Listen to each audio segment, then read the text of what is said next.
오늘 우리에게 주시는 하나님의 말씀 보도록 하겠습니다. 구약 성경 창세기 49장 22절 한 절 말씀입니다. 제가 가지고 있는 구약 성경 79면에 있는 창세기 49장 22절 한 절 말씀.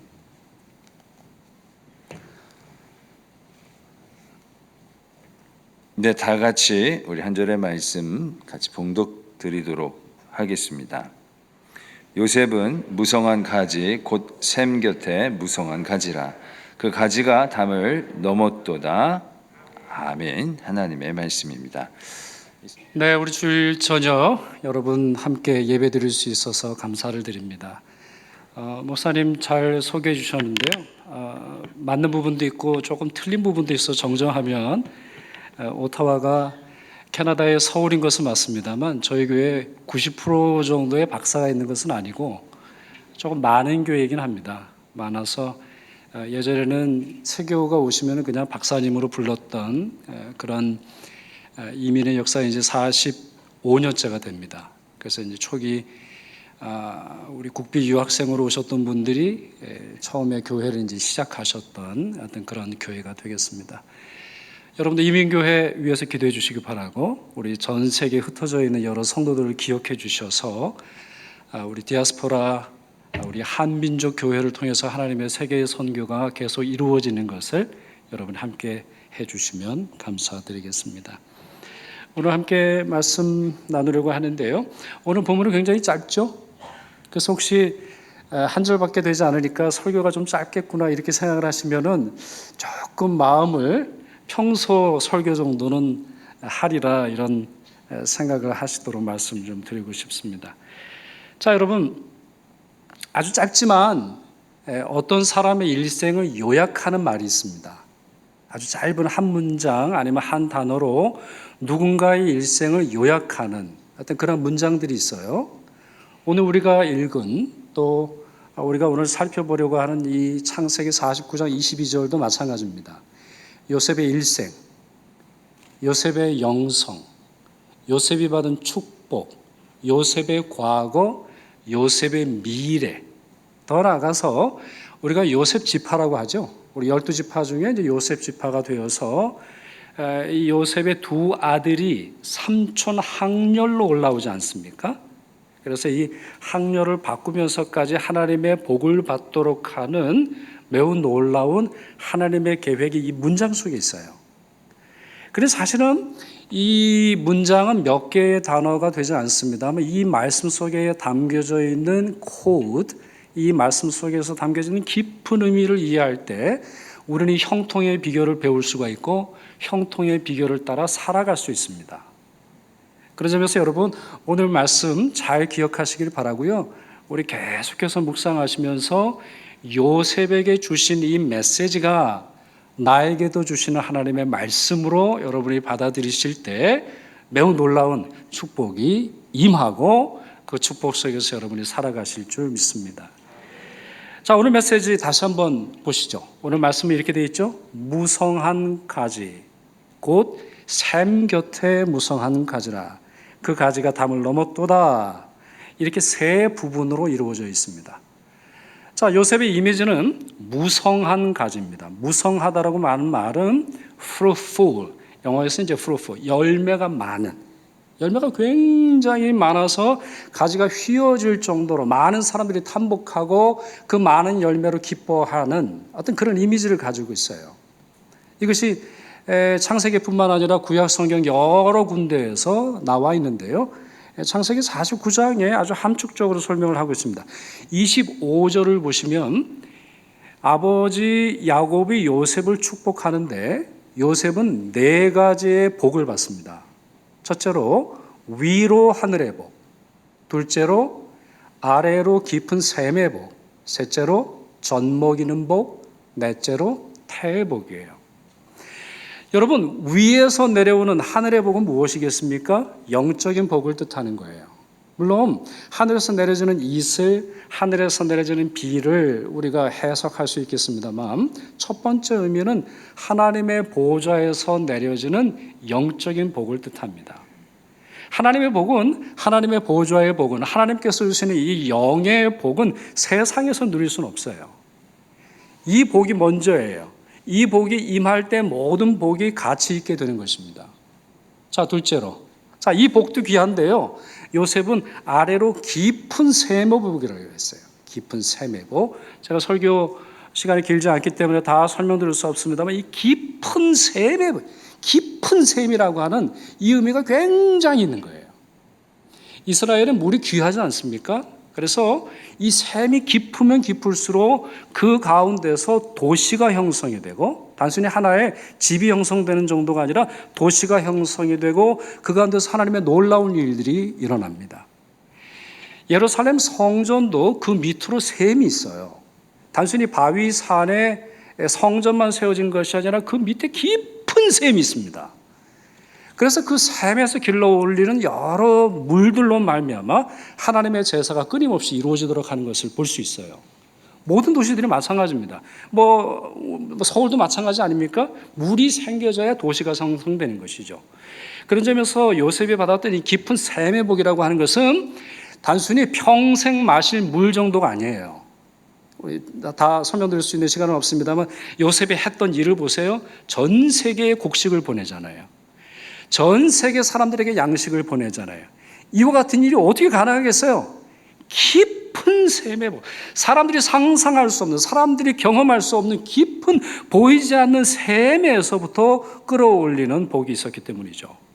자, 위로 복, 아래에서 솟는 복, 그리고 젖먹이는 복, 태의 복. 무엇이겠습니까?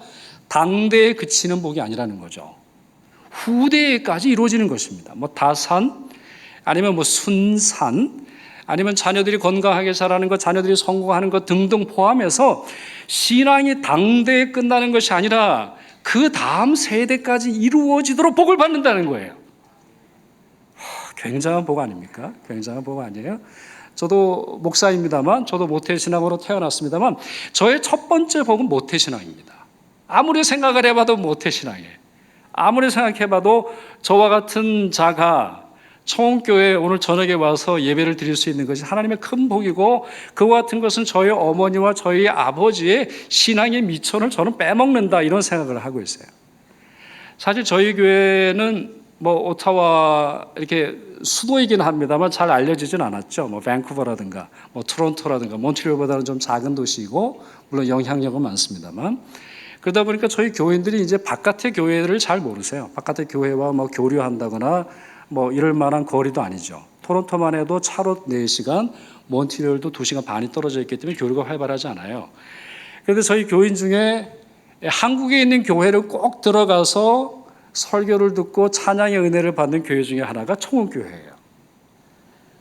제 어떤 장로님이 저한테 비디오를 보내주시면서 우리 청운교회 목사님 설교와 그리고 청운교회 찬양팀 비디오를 저를 보내주시더라고요.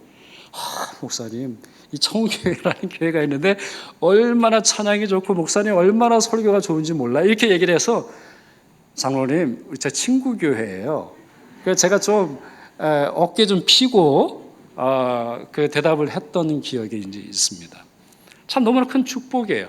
하나의 복, 하나의 사건, 하나의 누림이 거슬러 올라가면 이와 같이 요셉과 같이 야곱과 같이 기도하는 부모, 하나님의 복을 선포해주는 믿음의 근원이 있었기 때문인 것이죠.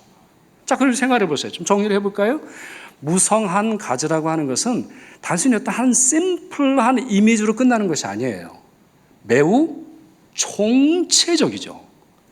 시간에 있어서, 공간에 있어서, 영적인 것과 물질에 있어서, 나에게 있어서, 내 후손에게 있어서 매우 총체적인 복이 무성한 가지라고 하는 이 단어 속에 들어있는 것입니다.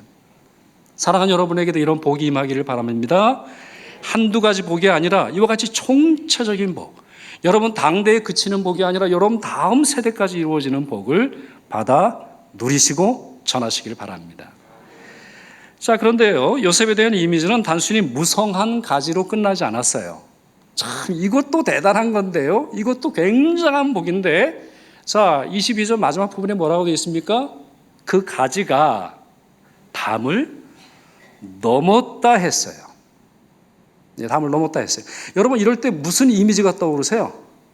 이게 이제 성경을 얼마나 깊이 이해하시느냐 다를 수 있겠는데 아마 처음 이미지는 이런 거죠. 우리 가을에 큰 감나무가 많은 열매를 맺어서 기와 담장 넘어서 뻗는 것, 어떤 그런 이미지가 여러분 떠오르실 수 있어요. 근데 여러분 이건 굉장히 영적인 이미지예요. 이것은 세계 선교 모든 땅을 향한 하나님의 구원의 선언과 구원의 활동이 그를 통해서 이루어지고 있음을 상징적으로 보여주는 것입니다. 여러분 담이라고 하는 게 뭐죠? 담. 담은 왜 칩니까? 담. 지금 말씀에 그 가지가 담장을 넘었다 했단 말이에요. 그럼 담이 뭡니까? 성경을 해석할 때 우리가 단순한 머릿속의 이미지 상상이 아니라 우리 그 단어를 왜 썼는지를 이해해야 돼요. 담은 경계를 뜻해요. 그렇잖아요, 여러분? 남의 집에 담을 치진 않잖아요. 내 집이니까 담을 치는 거예요. 담은 경계를 뜻해요. 소유를 뜻해요. 한계를 뜻하는 거예요. 누군가가 땅이 분쟁이 생기면 담부터 칩니다. 아니면 뭐 지표석을 세운다거나 그 땅을 이제 뭐 계산을 이제 하겠죠. 담은 한계예요. 경계예요. 그 정도면 된 거예요. 네. 그 정도면 괜찮은 거예요. 그 정도면 복 받은 거예요. 그 정도면 기도 좀 하는 거예요. 그 정도면 주님 앞에 예배 드리는 거예요. 그 정도면 찬양하는 거죠. 그 정도면 하나님이 기뻐하실 만한 적당한 선이 담이라고 하는 말이에요. 근데 요셉은 뭐라는 거죠? 그 적당함을 넘어서고 있어요. 적당함을. 그냥 일반적이고 적당한 수준을 넘어서요. 수준을 넘어서요.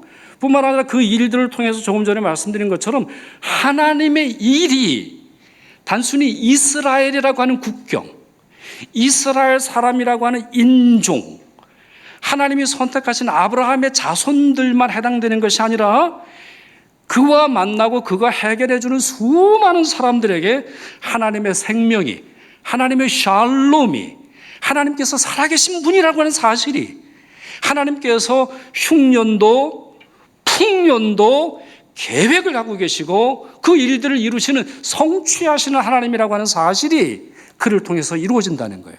그것도 담장을 넘어서. 여러분 이 단어는요 굉장히 요셉의 중요한 이미지예요. 요셉은 17살, 우리가 추측하는데 17살에 이제 팔려갑니다. 어디서 팔려가죠? 자, 형들이 요셉을 죽이려고 하다가 물 없는 웅덩이에 놔두고 미디안 상인들에게 팔아버립니다. 그래야므로 말미암아 이제 국경을 넘어가는 거죠. 가나안 땅에서 이집트라고 하는 애굽이라고 하는 국경을 넘어갑니다. 담을 넘어가요. 근데 이걸로 끝나나요? 그렇지 않죠. 미디안 상인이 팔아버립니다. 자유인의 담에서 노예의 담으로 넘어갑니다. 여러분 이게 좋아지는 거면 괜찮은데 좋아지는 거면 뭐 그럴 만한데 이게 나빠질 때 그 담이 갖고 있는 거는 굉장한 거예요. 자, 그걸로 끝나나요? 아니에요. 보디발의 집에서 그는 감옥에 넣어집니다. 이제는 그나마 누렸던 평안한 직장을 잃어버리고 모든 것을 잃어버린 자유뿐만 아니라 뭐 음식이라든가 자기가 살아갈 수 있는 평화 근원 자체가 잃게 되는 감옥이라고 하는 곳으로 갑니다. 감옥이라고 하는 철창상 너머에 이르게 되는 것이죠. 그러나 요셉은 그의 탁월한 능력 때문에 바로에게 픽업이 되고 결국에는 7년 한국말이 좀 생각이 안 나는데 7년 이렇게 잘 곡식이 많아진 건 뭐라 그러죠? 풍년. 네, 풍년 이후에 우리 7년 흉년을 잘 감당하게 하는 것을 볼 수 있어요. 뭐라고 볼 수 있습니까? 담을 계속 넘어가는 거예요. 물론 이렇게도 볼 수 있죠. 그의 일생은 담장 밖으로 던져진 존재로 해석할 수 있어요. 버려진 존재로 해석할 수 있어요. 형들이 깜짝 놀라잖아요. 요셉이 살아있다라고 하는 사실 때문에 깜짝 놀란 다음에 잊혀진 기억이라고 하는 것, 사람들의 관심, 사람들과의 우정, 사람들과의 사랑의 관계를 넘어서 버린 거죠. 대개 이럴 때 우리는 어떻게 됩니까? 여러분 어떠세요? 우리의 것들을 잃어버리고 우리의 것들이 내던져지고 우리가 사랑하고 소중했던 것들을 누릴 수가 없으며 내 인생이 마치 던져진 것처럼 제가 어떤 직장에 갔는데 너무 만족이 되지 않아서 내 인생이 이런 직장에 던져지는 것처럼, 내가 결혼을 했는데 내가 이 집안에 던져진 것처럼, 내가 이사를 했는데 이 집에 던져진 것처럼, 무엇인가 계약을 했는데 그 계약으로 성공할 줄 알았는데 이것이 나중에 나를 옥조이는 그와 같은 일들. 여러분, 집 살 때 이제 한국말로 이제 대출이라고 그러죠. 집 대출. 저희는 이제 mortgage라고 하거든요. 영어 좋은 밥으로는 mortgage 이렇게 말하는데, 저희 콩글리시로 한국 사람들끼리 그걸 모가지 이렇게 부릅니다. 집을 사면 행복할 줄 알았는데 이게 융자 정도 아니라 모가지, 내 목을 옥조이는 것처럼 느껴지는 그러한 상황이 생긴다는 거예요. 그와 같이 내 던져진 존재, 버림받은 존재, 평안이라고 하는 담장이 환란이라고 하는 담장 밖의 세계로 나아갈 때 우리는 생존에 급급합니다. 삶이 쪼그라들어요. 우리들의 마음속에는 얼마나 콩알 같은지 몰라요. 얼마나 삭막한지 모릅니다. 세상이 사막이 아니라 내 마음이 사막이 돼요. 왜? 살아남고자 하니까요. 그러나 이와 같은 상황을 요셉이 겪었지만 그는 자신을 던져진 존재, 버려진 존재, 잊혀진 존재가 아니라 하나님께서 보내신 존재로 자신을 이해했어요. 창세기 45장에 이런 말씀이 있습니다. 형들에게 하는 말인데요. 이제 자기의 정체를 알려주는 거죠. 내가 사실은 요셉이다. 당신들이 팔아버린 요셉이다. 라고 하는 사실을 알려주면서 이런 말을 합니다. 당신들이 나를 이곳에 팔았다고 해서 근심하지 마소서. 한탄하지 마소서. 하나님의 생명을 구원하시려고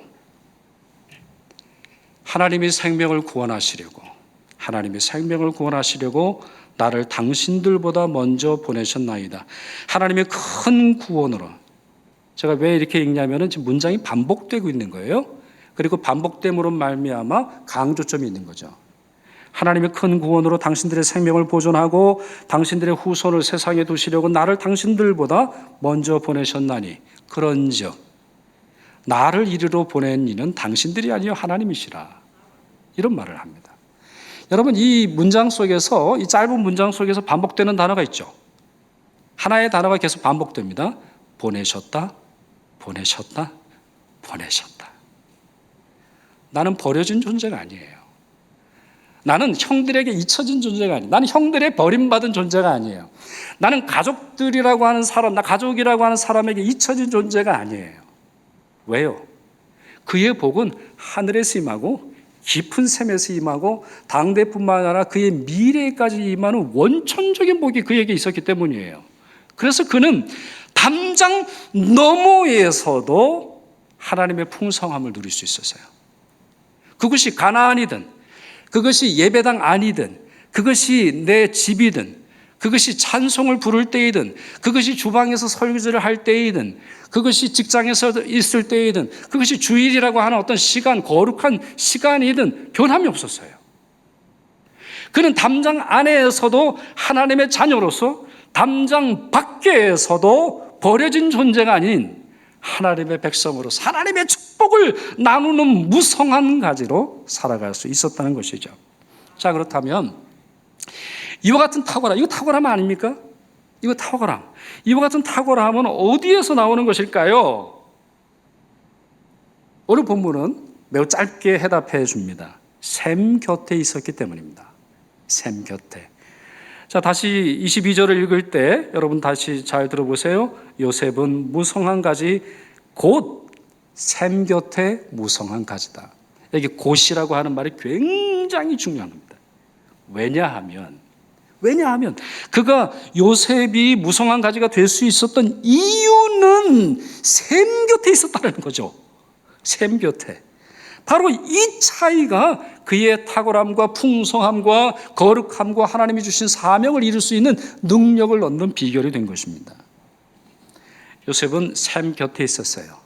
그의 생각, 그의 기억, 그의 감정, 그의 의지, 그의 현재, 그의 미래, 그의 입맛, 그의 호흡, 그가 살아가는 모든 말들이 하나님이라고 하는 샘 곁에 있게 되었어요. 매우 놀라운 은총이죠. 사실 이것은 형통함의 본질과 기원입니다. 이게 성경의 가르침이에요. 시편 1편, 여러분이 잘 아시는 내용일 텐데요. 그는 시냇가에 심은 나무가 철을 따라 열매를 맺으며 그 잎사귀가 마르지 아니함 같으니 그가 하는 모든 일이 형통함이로다. 자, 말씀이 매우 심플하죠? 간단해요. 그는 시냇가에 심은 나무라. 그러니까 철을 따라 열매를 맺고 잎사귀가 마르지 않는 거예요. 저도 집에 그 텃밭이 조금 있는데요. 날이 아무리 뜨겁고 해가 아무리 강해도 물을 잘 주면은 전혀 문제가 없어요. 문제는 물이에요. 물을 안 주니까 해가 닿으니까 금방 죽더라고요. 네. 물론 이제 뿌리에서 뭔가를 이제 흡수해야 됩니다만 시냇가에 심은 나무가 이와 같은 형통함을 누리게 되는 거예요. 예레미야 17장 보세요. 무릇 여호와를 의지하며 여호와를 의뢰하는 그 사람은 복을 받을 것이라. 무슨 복입니까?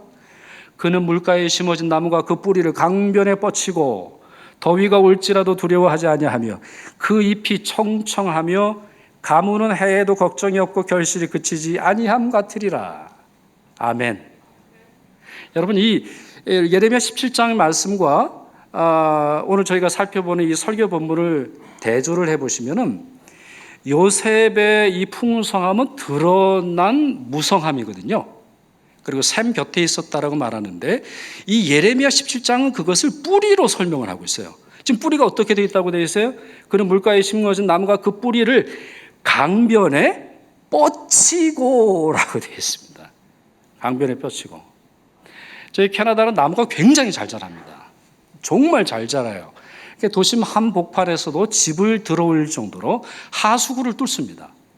나무가 이게 뿌리가 강해지면요, 그게 이 하수구를 뚫어가지고 거기에 누수를 세운다거나 지하의 벽을 뚫는 경우 상당히 많습니다. 이와 같이 겉으로 드러나는 무성함은 무엇 때문이라는 것이죠? 그가 샘 곁에 있었고 그 뿌리가 광범위하게, 광활하게 닿지 않는 부분이 없을 정도로 하나님의 존재, 하나님과의 관계, 하나님으로부터 주어지는 깊은 영성에서부터 능력을 얻었다는 거예요. 그렇습니다. 우리가 누리는 복은 보이지 않는 데서 주어지는 거예요. 가끔 보면요, 우리 청소년 아이들 문 닫고 들어갈 때가 있어요. 좀 안 좋은 거죠. 근데 문을 닫았다라고 하는 건 담장을 친다라고 하는 내 세계를 건드리지 마, 이런 뜻이죠. 특히 이제 중2 같은 경우 괜히 건드리면 안 됩니다. 여러분, 녹화하지 마세요. 그냥 믿으셔야 되는 거예요. 자, 많은 성도들, 많은 목사들, 많은 크리스천들 보면은 보일 때와 보이지 않을 부을 때 얼마나 차이 나는지 몰라요. 정말 아무도 보지 않는 그곳에서 기도하는 자가 참으로 기도하는 자예요. 그러니까 주님 뭐라 그러세요? 골방에 가서 기도해라. 골방에 가서 기도해라. 이걸 많은 분들이 오해하시는데 골방에서만 기도하라는 게 아니에요. 기도의 능력을 거기서 끌어올려서 수요 기도회든 주일 예배이든 공적인 예배이든 아니면 중보 기도회든 거기서 힘을 발휘하는 거예요. 근데 많은 사람들이 어떻게 해요? 사람들이 볼 때는 하는 것처럼 하는데 보이지 않으면 성도인지 목사인지 전혀 알 수 없는 그와 같은 사람들이 얼마나 많은지 몰라요. 문제는 어디 있어요? 힘의 근원, 복의 근원, 기도의 능력, 예배의 능력을 사람들의 눈초리에서 끌어올리는 사람이에요. 그런 사람은 결코 무성한 가지가 될 수 없습니다. 창세기 39장 보시면 요셉이 보디발의 집에 팔렸을 때로부터 감옥에 갈 때까지의 스토리가 나와요. 굉장히 긴 스토리가 되겠습니다만 이 가운데서 4번에 걸쳐서 반복되어 등장하는 문장이 있어요. 이거 놓칠 수가 없어요. 이거는 39장을 찬찬히 읽어보면 뭐 해석이고 뭐 할 거 없어요. 너무나 분명한 하나님의 메시지가 있는 걸 볼 수 있어요. 39장 2절, 39장 3절, 21절, 23절. 여호와께서 요셉과 함께 하셨더라. 그 결과는 뭘까요? 2절, 그가 형통한 자가 되어. 3절, 범사에 그가 하는 일을 형통하게 하셨더라. 21절, 그에게 인자를 더하사 간수장에게 은혜를 받게 하셨더라. 23절, 여호와께서 그를 범사에 형통하게 하셨더라. 이렇게 되어 있어요. 그러니 그는 다시 말씀드리지만 샘 곁에 있었고 그것이 한두 번의 경험이 아니라 그것이 자기 집에 있든 아니면 그것이 보디발 집에 있든 아니면 감옥에 있든 한결같아요. 여러분 이 스토리를 추적해 보시면 그의 처지가 바뀝니다. 그의 신분이 바뀌어요. 아까 담장으로 말씀드렸습니다만 이 담장에서 던져진 것처럼 보입니다만 두 개의 기둥은 전혀 바뀌지 않아요. 하나님이 함께 하셨더라. 따라서 형통하더라. 이 두 가지는 안 바뀌어요. 감옥에서도 안 바뀐다니까요. 보디발의 집에서도 안 바뀐다니까요. 뿐만 아니라 이것이 바뀌지 않는 정도가 아니라 이 사실을 사람들이 보고 인정을 합니다. 그렇구나. 너는 하나님이 함께 하시는 사람이구나. 라는 걸 인정을 하는 것이죠. 여러분, 이것보다 더 좋은 전도가 어디 있어요? 여러분, 그렇지 않아요? 하나님을 믿는 사람들의 형통함이 사람들에게 감동을 주는 것, 이것보다 더 좋은 전도가 어디 있습니까? 이것은 믿음의 선조들 삶의 특징이기도 했어요. 에녹, 노아, 아브라함, 이삭, 야곱의 스토리를 찬찬히 읽어보세요. 그들은 모두 하나님과 동행하던 사람들이에요. 하나님과 동행, 하나님과 함께 살아가는 거죠. 이 사람들은 또한 그와 같은 동행으로 말미암아 하나님의 형통함을 누렸고 그것이 사람들의 부러움과 존경을 받았습니다. 초대교회에 왜 부흥에 큰 능력이 있었어요? 사람들이 칭찬했어요. 그렇구나. 저 교회는 다르구나. 저 교회 가면 사랑이 있구나. 저 교회에는 성령이 있구나. 저 교회는 진정한 하나님을 만나는 체험이 있구나. 저 교회 가면 사람들이 바뀌는구나. 이와 같은 칭찬이 초대교회에 있었다는 말이에요. 창세기 26장 28절 보시면 그랄 사람이라고 하는 사람들, 그러니까 이방인들이죠. 이방인들이 이삭을 향해 다음과 같이 말하는 걸 볼 수 있어요. 여호와께서 너와 함께 계심을 우리가 분명히 보았으므로 우리의 사이 곧 우리와 너 사이에 맹세하여 너와 계약을 맺으리라. 이와 같이 말하더라는 거예요. 하나님과 함께하는 사람의 풍요로움이 너무나 부러웠기에 그와 계약을 맺으려 하는 거예요. 여러분 어떻습니까? 제가 크리스천입니다. 이고 크리스천이세요? 교회는 어디를 다니세요? 충운교회를 우리 청운교회를 다닙니다. 아이 그러세요? 계약합시다. 내가 두 가지만 알고도 내가 당신 믿겠습니다. 내가 당신이 하는 말을 믿겠습니다. 신뢰합니다. 왜요? 하나님이 함께 하시니까. 이것이야말로 성도의 가장 큰 축복이고 가장 중요한 선교이고 가장 중요한 하나님의 메시지가 되는 것입니다. 이와 같은 능력이 여러분에 있기를 바랍니다. 이와 같은 축복이 청운교회에 넘쳐나기를 바랍니다. 자, 그런데 하나를 좀 더 설명을 드려야 될 것 같아요. 문제는 싸움이 있다는 거예요. 우리 집사님 기도하실 때 제 설교의 내용과 관련되어 있는 그런 기도를 하셨는데 제가 기억이 정확한지는 모르겠습니다만 마귀가 두 눈을 부릅뜨고 우리를 하나님으로부터 떼어 스올에 던져 넣으려 합니다. 이렇게 기도하신 걸로 제 기억이 나는데 네, 맞는 말이에요. 어떻게 이렇게 기도를 잘하시는지. 맞아요. 마귀의 전략은 우리를 하나님으로부터 떨어뜨리는 거예요. 모든 전략은 이거예요. 그게 우리에게 절망, 재난, 여러 가지 나쁜 것뿐만 아니라 좋은 것까지 우리에게 건강을 주셨나요? 그 건강을 주심으로 말미암아 하나님의 관계에서 멀어지셨어요? 하나님이 여러분을 풍요롭게 하셨어요? 그 복이죠. 그러나 그 복이 하나님과 더 가까이 나아가도록 합니까? 오히려 하나님과 더 멀리 떨어지도록 합니까? 요셉의 경우를 보시면 보디발의 아내가 성적으로 유혹하죠. 네. 문제는 이거 하나였어요. 자, 다시 말씀드립니다. 보디발의 아내가 요셉에게 요청한 건 우상 숭배가 아니었어요. 바알을 섬기자고 한다거나 태양신을 섬기자고 한다거나 어떤 이상한 신을 섬기자라고 요청한 건 아니었어요. 아니면 우리 크게 한번 사기를 치자 너하고 나하고 너가 똑똑하니까 내가 어떻게 미천을 내니까 크게 사기를 치자. 이런 것도 아니었어요. 나와 잠자리를 하자.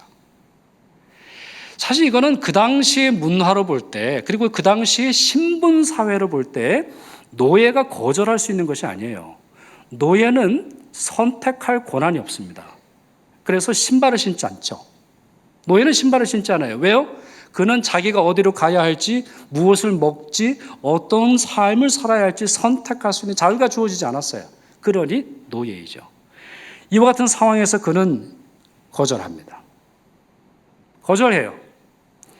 나는 당신과 관계를 맺을 수 없습니다. 거절해요. 뿐만 아니라 이 유혹이 너무 거세지자 그는 자기 옷을 버려두고 도망쳐요. 그 이유는 매우 심플합니다. 죄가 무섭기 때문입니다. 죄는 우리와 하나님의 관계를 멀게 함으로 말미암아 우리가 누렸던 샘의 근원, 복의 근원, 하나님과의 그 놀라운 축복의 근원에서 멀어지도록 합니다. 그리함으로 말미암아 하나님이 주신 복이 아닌 싸구려 복에 길들여지도록 합니다. 싸구려 복에, 저급한 복에, 이 세상의 삼류변두리에나 갈 수 있는, 거기서는 누리는 싸구려에 우리를 길들이는 것이죠. 그것이 꼭 중독이든지 어떤 큰 범죄 현상만이 아니라 우리로 하여금 우리의 마음과 우리의 양심과 우리의 행동과 우리의 영혼의 순결함을 뺏어감으로 말미암아 하나님의 복이 아닌 싸구려 복에 길들여지도록 합니다. 그렇게 그는 도망쳤어요. 왜일까요? 하나님과의 친밀함을 떠날 수 없어요. 어떤 상황이든지 감옥에 간다 할지라도 하나님과의 관계가 우선이에요. 자, 이제 설교를 맺으려고 합니다. 제가 당부의 말씀으로 또 드린 말씀을 요약하면서 네 가지 말씀을 드리려고 해요. 이거는 짧게 말씀드릴 테니까 염려하시지는 않으셔도 되겠습니다. 첫째, 소망을 가지십시오. 언제나 소망을 가지십시오. 행복할 때도 하나님을 소망하세요. 불행하고 어려울 때도 하나님을 소망하세요. 던져진 것처럼, 버려진 것처럼, 담장 밖으로 버려진 것처럼 느껴질 때마다 하나님은 저를 아시죠. 천지를 창조하신 하나님께서 이 정도 담장 가지고 저를 못 도와주지 않으실 것을 믿습니다. 선언하시고 소망이 우리를 부끄럽게 하지 않는다라고 하는 로마서를 굳건히 붙드세요. 둘째, 영성이 능력이에요. 네, 그렇습니다. 영성이 능력이에요. 영성, 지성, 체력, 여러 가지 많은 것들이 있습니다만 영성이 능력이에요. 주님을 가까이 하시면 주님도 여러분 가까이 오세요. 예배의 셈에서 떠나지 마세요. 사랑의 셈에서 떠나지 마세요. 말씀과 기도의 셈이 축복의 근원입니다. 예배는, 찬양은, 말씀과 기도는 의무가 아니에요. 우리를 향한 축복임을 믿습니다. 어떻게 알아요? 경험을 해보면 알잖아요. 드려보면 알잖아요. 왜 그걸 모르나요? 잘못된 예배, 잘못된 기도, 내 욕망에 들끓어오르는 것으로 충만하니까 그 즐거움을 모르는 거죠. 그래서 세상 사람들은 그와 같은 것을 단순히 의무적인 것으로 평가절하합니다만 그러니 세상이에요. 하나님의 은혜를 알지 못했기 때문에 그런 말을 하는 것이죠. 영성이 능력입니다. 셋째, 성결해야 돼요. 깨끗해야 돼요. 거룩해야 돼요. 이거는 목사만의 경우가 아닙니다. 우리 장로님들, 권사님, 집사님들만의 경우가 아니에요. 복을 원하시는 여러분 모두가 기억하셔야 돼요. 바울이 디모데에게 이렇게 간곡하게 충고해요. 너는 청년의 정욕을 피하고 주를 깨끗한 마음으로 부르는 자들과 함께 의와 믿음과 사랑과 화평을 따르라. 동사를 볼까요? 너는 피하라. 너는 따르라. 동사가 두 가지입니다. 그래서 하나는 어디서부터, 영어로는 이제 from to, 어디서부터 도망을 쳐서 어디로 가야 하는지를 설명하고 있는데 뒷부분도 설명을 드릴게요. 하나님과 함께 하는 사람, 마음으로 주를 깨끗한 마음으로 부르는 자들과 함께 있어야 돼요. 거기로 가야 돼요. 근데 그러려면 뭘 해야 돼요? 청년의 정욕을 피해야 돼요. 이 피한다라고 하는 말은 뭐 화살을 피한다, 총알을 피한다, 뭐 매트리스처럼 뭐 이렇게 피하는 그게 아니에요. 이거는 flee, 도망치라고 하는 말이에요. 도망치라는 얘기예요. 이와 같은 청년의 정욕이 막 끌어오를 때 그것이 뭐 마음이든 아니면 실제로 뭐 호르몬적인 역할이든 아니면 그것이 어떤 상황이든 아니면 그것이 실제로 어떤 성적인 유혹이 아닌 영적인 의미에서건 도망치라는 거예요. 여러분, 디모데가 어떤 사람입니까? 그는 한눈에 봐도 탁월한 신앙인이에요. 외조모, 그리고 그의 어머니로부터 말씀을 배웠던 사람이란 말이에요. 뿐만 아니라 지금 이제 디모데전서, 디모데후서는 에베소라고 하는 당대 가장 큰 교회의 목회자로 디모데만을 남겨두고 다른 사도들과 전도팀은 다른 곳을 갔을 때였어요. 그래가지고 홀로 이 큰 교회를, 이 막중한 사명이 있는 에베소 교회를 맡겼어요. 왜요? 신뢰하니까. 그의 지성, 그의 영성, 그의 기도, 장로의 회에서 받은 하나님의 그 성령의 역사가 그 안에는 풍성했어요. 근데 지금 뭐라고 충고한다고요? 너는 청년의 정욕을 피해야 돼. 너 한 방에 갈 수 있어. 요즘 이제 한국말 이런 말 하더라고요. 너 한 방에 갈 수 있어. 너가 그동안 누렸던 모든 말씀의 은혜, 너가 하나님으로부터, 성령으로부터, 장로회로부터, 성령의 은사로부터 받은 모든 거 다 잃어버릴 수 있어. 그렇기에 청년의 정욕에서 도망치라 설명하고 있어요. 여러분, 롯이 소돔과 고모라가 멸망할 때 당부의 말씀을 들었죠. 뭐예요? 뒤돌아보지 말고 돌진해서 도망치라는 거예요. 하나님의 환란이 임하기 전에 돌진해서 도망치라는 거예요. 죄는 그렇게 이기는 거예요. 어떤 죄도 그래요. 어떠한 죄도 이와 같은 단호한 마음으로 피해야 돼요. 그래야 우리 고범죄에 걸리지 않는 거죠. 저는 자주 묵상도 하고 생각도 하고 또 성경을 통해서 확신합니다만, 여러분, 모든 죄는요 코 위 높이 정도예요. 그 사람이 익사하는 그 높이는 2m, 10m, 20m의 사람들이 죽는 게 아니에요. 코 위만 높아도 사람이 죽는 거예요. 그러니 이제 이필사 목사님 저보다 훨씬 오래 살 가능성이 굉장히 높은 거죠. 저보다 키가 이제 크시니까. 무슨 말이에요? 마귀는 항상 죄를 만만하게 보도록 합니다. 너 원하면 언제든지 이 정도는 할 수 있어. 너 원하면 언제든지, 뭐 네가 원하면 언제든지 다시 하나님께로 돌아올 수 있어. 이렇게 우리를 유혹합니다. 거짓말이에요.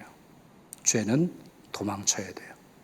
그리함으로 말미암아 우리가 하나님과의 관계에서 떨어지지 말아야 합니다. 넷째로, 마지막입니다. 한국교회의 회복을 위해서 여러분 기도해 주십시오. 샘 곁에 있어서 무성하고 그 가지가 담장을 넘을 정도로 무성한 모습은 한국교회의 상징이에요. 전 세계 교회가 인정하는 한국교회의 이미지예요. 여러분, 한국이 뭐가 있었어요? 한국이 뭐가 있었어요? 전쟁 전에, 전쟁 후에 뭐가 있었어요? 여기 뭐 자원이 나옵니까? 뭐가 나옵니까? 안 나와요. 캐나다 같은 경우는 나무만 팔아도 400년을 살 수 있어요. 지금 그냥 나무만 팔아도 400년을 살 수 있어요. 많은 청년들, 공부 안 하는 청년들, 백인들이 많아요. 왜요? 2달만 먹고 살아도, 2달만 일해도 그 다음에는 뭐 연금이고 뭐 나올 수 있기 때문이에요. 너무나 많은 가지고 있어요. 근데 한국은 정말 아무것도 없거든요. 없거든요. 근데 이와 같은 하나님의 큰 복을 받을 수 있는 것은 무엇이에요? 교회 때문이에요. 그리고 그와 같은 교회 DNA가 한인교회, 이민교회를 통해서 여러 전 세계로 터짐으로 말미암아 희망이 되고 부흥의 불씨가 되고 그들에게 새로운 가르침이 되고 있어요. 저희 본당이 104년이 됐거든요. 그리고 저희 더 작은 본당은 한 150년 정도가 됐어요. 서양교회가 감당을 못하기 때문에 저희가 샀고, 이제 저희 교회가 오타와 전체에서도 결코 작지 않은 그런 교회가 되는 것이죠. 왜요? 우리에겐 셈이 있으니까.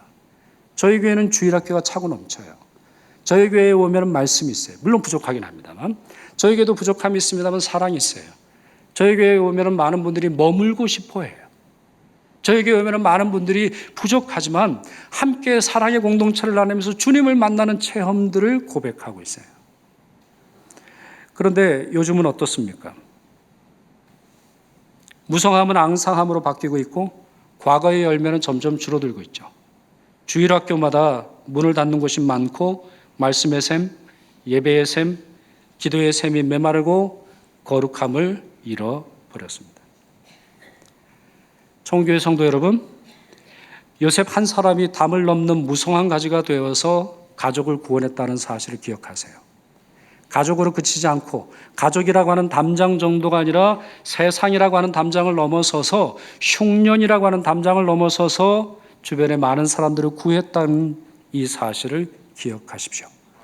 그리고 이것이 단순히 과거에 고대에 쓰여진 하나님의 성도의 기록 정도, 히스토리 아니면 레코드로만 이해하지 마시고 여러분들이 믿음으로 붙드세요. 나를 통해서, 우리 교회를 통해서, 우리 가정을 통해서, 우리 주일학교를 통해서, 우리 구역을 통해서, 우리의 모든 모임을 통해서, 찬양팀을 통해서, 우리 성가대를 통해서, 재직들을 통해서 이와 같은 일이 일어나도록 붙드세요. 왜요? 믿는 자에게 능치 못한 일이 없기 때문입니다.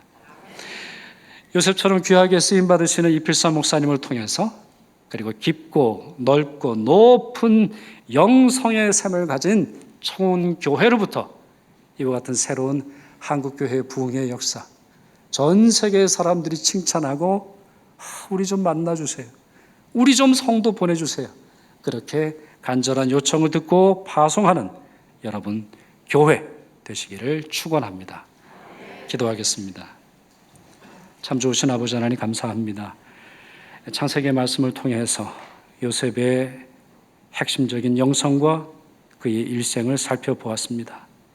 저희도 그와 같은 복 누리게 하여 주시옵소서.